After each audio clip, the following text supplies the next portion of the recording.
So you're about to buy this dream property, right? You're super stoked, so excited. You're in the honeymoon phase. Everything is awesome. And then it doesn't pass your inspection.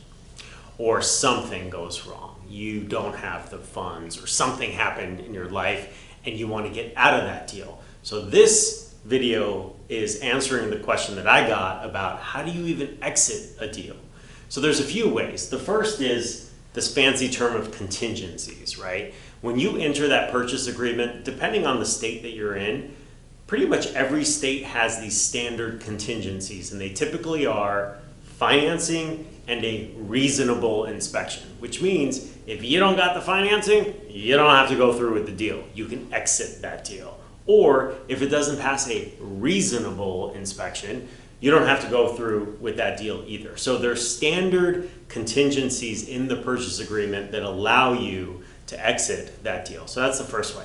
The second way is what's a little more fancy. It's called an efficient breach. And what we mean by that is, look, maybe it's more efficient for you to breach that contract and face the consequences, whether they're monetary, they're typically always monetary, and whatever that cost is, that does not exceed the hurt to you if you were to go through with that deal. So that's what we mean by an efficient breach. Let's say it costs you, and I'm making it up, a couple of grand to pay the seller to get out of that contract, but that couple of $1,000s is going to save you tons of money that you wouldn't have had to absorb if you went through with that deal. In other words, it's just an efficient way to get out of the deal, even though you had to pay money.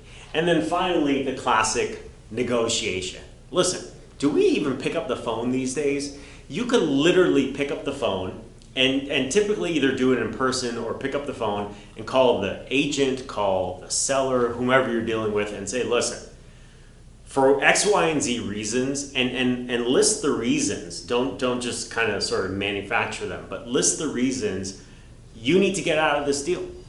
And you are being, transparent enough with the agent or the seller to let them know that. These are 3 different classic ways to get out of a deal. Hope that helps.